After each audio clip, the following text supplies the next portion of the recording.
Donc bienvenue à Domery, au GAEC des Gueusies. Je me présente, Victor Henry.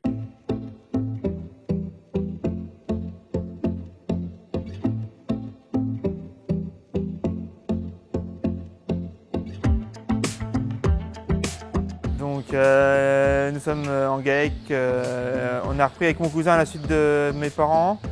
Et donc nous sommes 3 associés avec 2 salariés.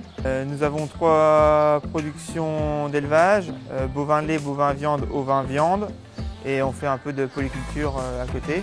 Donc sur la partie bovin lait, on a actuellement 160 vaches à la traite, donc on a à peu près 180 vaches laitières avec les taris.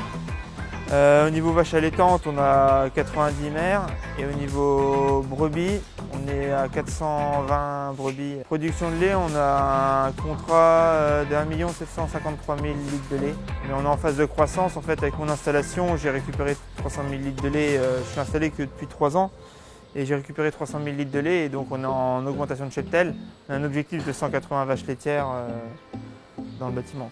Au niveau vaches laitières, maïs, on varie. À peu près tous les trimestres, la ration elle est ajustée suivant les analyses de silos, nos performances. On a un nutritionniste qui passe à peu près tous les trimestres et on réajuste suivant l'avancement de nos stocks, etc. Actuellement, on est à 32 kg de maïs en silage, 10 kg d'ensilage d'herbe et après c'est du maïs grain, 1 kg de maïs grain farine et 1 kg d'orge. Et puis 1,7 kg de correcteur azoté. Les allaitants, on fait un silo bicouche où on a 2 tiers d'ensilage de seigle et 1 tiers d'ensilage de maïs. Comment on ajuste les valeurs entre l'herbe et le maïs dans la ration? On analyse nos fourrages, on fait les valeurs alimentaires.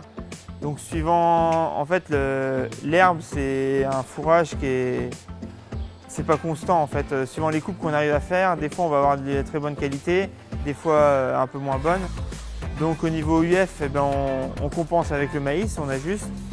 Sachant qu'on n'a pas assez d'ensilage de maïs, à peu près on a un excédent d'herbe et pas assez d'ensilage de maïs. Donc on essaye de mettre à chaque fois le maximum d'herbe, mais tout en gardant le même niveau de production. Donc on ajuste comme ça et puis après on a le maïs grain aussi pour augmenter un peu la partie UF. Le seigle on le sème pour la partie hivernale, on l'encile début mai et on ressème. Donc là on ressème un indice précoce, 190 à peu près. Sinon sur les autres parcelles on est à 230, 240 en moyenne. On commence à basculer un peu sur du maïs denté de plus en plus pour que la similarité de la ration soit meilleure au démarrage du silo. Parce qu'on n'a pas toujours le temps en fait sur les silos on n'a pas assez de report pour avoir le temps que le silo travaille et qu'on ait assez de valorisation des animaux.